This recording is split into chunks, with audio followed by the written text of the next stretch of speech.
أهلا وسهلا. أهلا وسهلا. تبارك الله عليكم. ديما كاينين ديما كلشي. دابا سو كي مانيفيك كلشي تو الموند سو مانيفيست، كلشي كيدوي كلشي عارف. مبقاش داك الشيء هذا ما عارفش، هذا عارف، هذا ما عارفش، هذا عارف. ها بالنسبة لهذاك اللي كيقول لي لا سميتها، ها هو الحاج ترامب.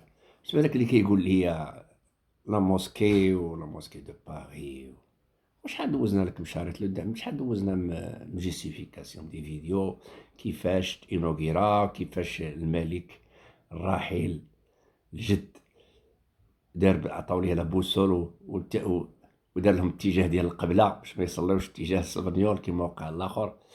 هنا Macron نشوفوا est allé fêter le centenaire d'un des plus beaux monuments de la capitale, la Grande Mosquée de Paris. لا غروند موسكي دو باري. لا غروند موسكي دو باري نايض عليها لا بوليميك، نايض عليها لا بوليميك، ولكن راه خصك تاك Macron على est allé صح. fêter le centenaire d'un des plus beaux monuments de la capitale, la Grande Mosquée de Paris, dont le chantier a commencé il y a pile 100 ans. Un monument construit à l'époque pour honorer les dizaines de milliers de soldats musulmans venus du Maghreb, morts pour la France pendant la Première Guerre mondiale. 100 ans, quelle aventure. Ah ouais, ouais. Le président a inauguré une plaque en leur honneur en compagnie de Nicolas Sarkozy et Gérald Darmanin. Il a ensuite visité l'expo du centenaire qui va durer une semaine. Il a croisé des gens habillés très vintage, il a déposé des fleurs et à la fin il a prononcé un discours. Cette visite est lourde de sens parce que c'est un lieu lourd de sens. Petite remise en contexte pour bien comprendre l'enjeu. La Grande Mosquée, qu'est-ce que c'est? Déjà c'est un lieu magnifique. Si vous passez à Paris et que vous n'y êtes jamais allé, c'est vraiment à voir.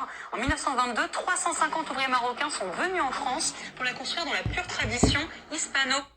350 000 Marocains sont venus en France. 350, j'ai 300, 350 Marocains. Près de 350 000 هي le nombre de Marocains اللي طردوهم من الجزائر. دونك غير 350 000 ما نفخوهاش. ولكن 350 000 ديما كتبقى في الدماغ ديالي انايا، لانها هي النهار اللي طردوا فيه المغاربه من الجزائر. with no money, with no clothes, with no food، بلا ماكله بلا والو. دونك نرجعوا ليستواغ، فهمتي، باسكو سي تري امبورطون. هادشي مهم. لا موسكي دو باري نط عليها بزاف د لا بوليميك. داير كاع المساجد اللي كاينين في اوروبا واللي كاينين عبر العالم، كاع المساجد بارفوا كيكون فينونسمون سعوديان، بارفوا يكون الفينونسمون لوكال، مي المغاربه هما اللي كيبنيو المساجد. ومعروفين دابا حتى في افريقيا كل المساجد، جل المساجد اللي كاينين في افريقيا دابا المغاربه ولاو كيبنيو ماشي غير مساجد، ولاو كيبنيو مدارس، ولاو كيبنيو مدارس مناطق خاويه ما فيهاش، وبدون زعما يفرضوا عليهم شي حاجه ولا والو. كيبنيوهم بينيفول ودي بروموتور ماروكان ودي جان ماروكان ودي اسوسياسيون ماروكان، جمعيات مستثمرين مغاربه مقاولين كيبنيو مدارس في افريقيا. كذلك كيديروا لا ميس اون بلاس سير لي مويان دو فيرتيليزاسيون لتخصيب الاراضي الفلاحيه، وعلموهم وكيفورميو لهم هنا في المغرب لي زانجينيور اون اغرونومي، لي تكنيسيون اون اغرونومي في الفلاحه. دونك المغرب المغرب هادشي ماشي غريب على المغرب. Macron est allé fêter le centenaire d'un des plus beaux monuments de la capitale, la Grande Mosquée de Paris, dont le chantier a commencé il y a pile 100 ans. Un monument 100 construit ans. à l'époque pour honorer les dizaines de milliers de soldats musulmans venus du Maghreb, morts pour la France pendant la Première Guerre mondiale. 100 ans, quelle aventure. Ah ouais, ouais.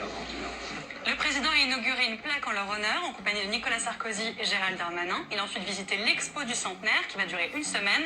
Il a croisé des gens habillés très vintage, il a déposé des fleurs et à la fin il a prononcé un discours. Cette visite est lourde de sens parce que c'est un lieu lourd de sens. Petite remise en contexte pour bien comprendre l'enjeu.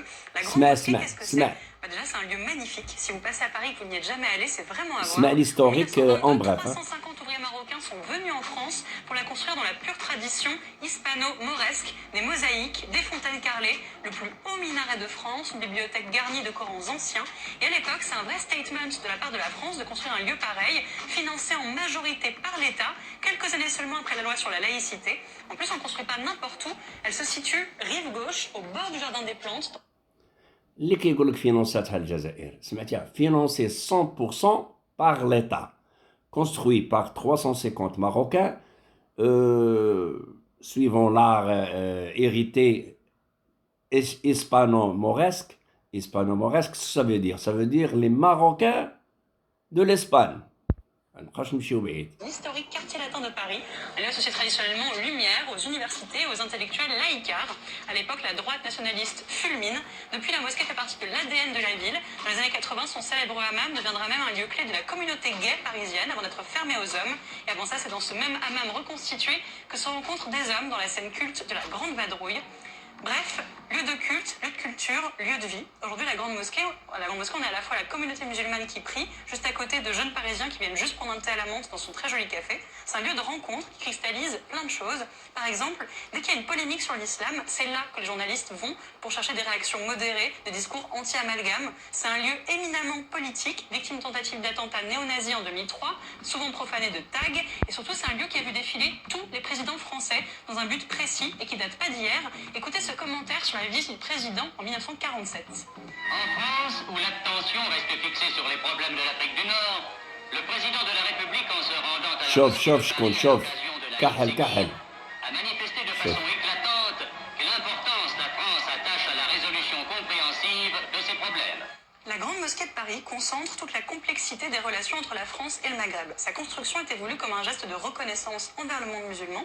Et depuis, les visites successives des présidents servent à réactiver ce geste, à essayer de servir de contrepoids, voire d'antidote aux tensions qui peuvent exister par ailleurs. C'est là que les présidents de la 5e ont fait des discours importants. Par exemple, en 2002, 2 semaines avant le premier tour des élections, c'est à la Grande Mosquée que Jacques Chirac prononce son discours contre la haine raciale, où il met en garde contre le FN. Alors une fois qu'on sait tout ça, dans le contexte actuel dont on parle depuis le début de l'émission, cette visite d'Emmanuel Macron prend encore plus de sens et on attendait son discours avec impatience. Sauf que dans cette journée, tout a été